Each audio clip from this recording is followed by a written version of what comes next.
Hello again, thrill seekers. Thanks for keeping with us during this guide to 2000 AD. I'm joined by Matt Smith, the editor of 2000 Hello.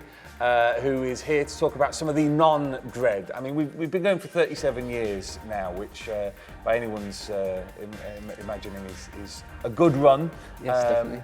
But certainly over the last 10 years, since Rebellion have taken over, there's been a real kind of renaissance.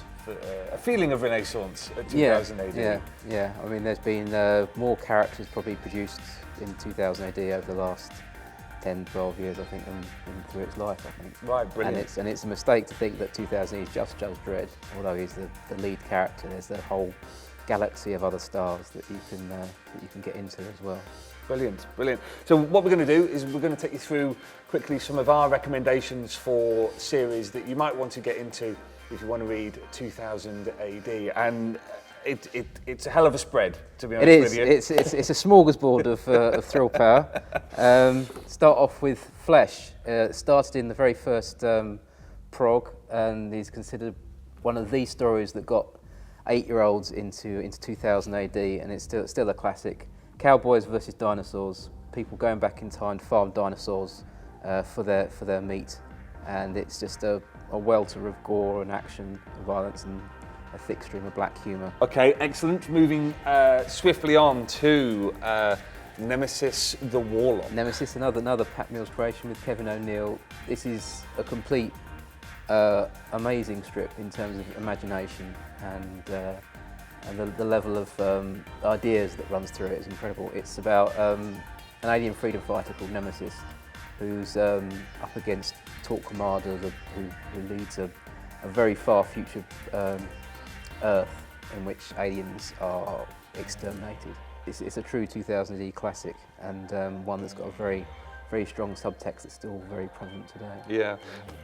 Next up, probably one of the most famous strips from 2000 AD. Yeah, I'd say, and possibly one of the most complete strips, even though it was projected to go on beyond its 3 series, but it's a story that's worth picking up for your library because it's so complete. The Ballad of Halo Jones by Alan Moore and Ian Gibson is a story that's very easy for people who haven't read any sci-fi comics and read any 2000 before. They can pick up and really enjoy because it's full of great characters, great humour, and again full of amazing ideas. It's probably 2000's first female lead character, and she's gone on to become one of the iconic figures of 2000 AD. Yeah. And one that's remained is probably one of his most favourite works. Yeah, brilliant. Okay, a bit of a modern classic. Next. Yeah, the Shikara is a bit of a wild card, but it's probably the balls out craziest strip that's been in 2000 AD certainly for the last 10, 15 years. Robbie Morrison, written by Robbie and drawn by Henry Flint. It's kind of similar to Nemesis in sort of far future sci-fi aliens, but completely off the wall, full of amazing visuals and action and absolute stunning artwork. Yeah, what I love about Shikara is that the last human alive dies on page 3, and that's really before the story starts getting going. Brilliant. Okay, this series is, I think, emblematic of 2000 AD, and it's a series that began and was brought to an end by the original creative team. Yeah. And it's Nikolai Dante. Nikolai Dante, yeah, a series that was conceived by Robbie Morris and Simon Fraser as very much a finite series. It had a very definite end point, and yeah, it's become a modern classic since when it first started in about '96, and then ended in 2012. Han Solo with a bionetic implant, really, that's the way I describe it. Yeah. Set in a future Russia. If you thought Guardians of the Galaxy was a romp, then you'll like Nikolai Dante, I think. Yeah, it's brilliant. And as of October the 9th, all of Nikolai Dante will be available digitally, both on our iPad app and also through the 2000 AD web shop. Now again, another modern series which has many fans and is incredibly beautiful, Stickleback.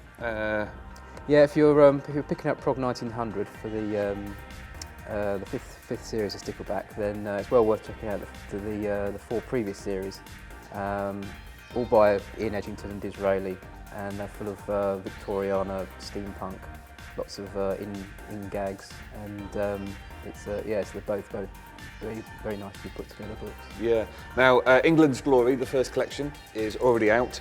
Number of the Beast is out next month. Yeah, imminently. Now, this will be recognised by many people, I should imagine. Slain the Barbarian by Pat Mills, and in this story, Simon Bisley. Yeah. Now, Slain is another iconic 2000 AD character who's had a huge variety of adventures behind him. Possibly the most famous one is the Horned God, because of Simon Bisley's fully painted artwork. This was the series that put Simon Bisley on the map in terms of sort of amazing artwork that kind of changed the face of British comics in the early 90s. Pent to it. Yes, very much so. Now, this is not out yet, but it is imminent. Something that hasn't been available for 20 years to Earthlets everywhere is Grant Morrison and Steve Yowell's Zenith. We're talking of stories that put the creators on the map. This was Grant Morrison's signature series. After sort of slaving away in 2000 on Future Shocks, this became his first series and possibly one of his best. It's what a British superhero series is like, and that the character's a venal pop star you have little sympathy for, to be honest, but full of humour, great lines, and lots of action and wonderful Steve Yowell artwork. And last but not least, I must admit I did sneak this one into the pile because it is a personal favourite, Ian Edgington and Israeli with Leviathan. Do you want to tell us a bit about what Leviathan is? Well, Ian described it himself as Silent Hill meets Titanic, and that sums up pretty much well. It's a huge floating ocean liner that set off from the UK in the 1920s and went missing and never reached its destination in New York. And basically, it's been circling the ocean for years, and it's the societies inside it kind of devolved into various kind of factions, and there's kind of a strata of society. And the story kicks off with a murder and a detective trying to find out what's behind it, and the whole thing leads to the mystery behind what happened to the Leviathan. There's several moments in here which are just absolutely breathtaking, and I think it speaks to not just the difference in storytelling that you get in 2000 AD, but in the difference in art that you see. Now, I want to thank Matt for joining me for this little traipse through some of the series that you really should be reading if you want to get into 2000 AD. Even if you don't want to read the weekly progs, these are graphic novels that are some of the best storytelling you'll find in comics in the world today, and it's well worth having an explore through the world of 2000 AD. Thank you to thrill seekers everywhere for joining us on this little expedition into the world of 2000 AD. I hope you've enjoyed it, and please do pick up Prog 1900 this week, either in print or digital, for some fantastic thrills.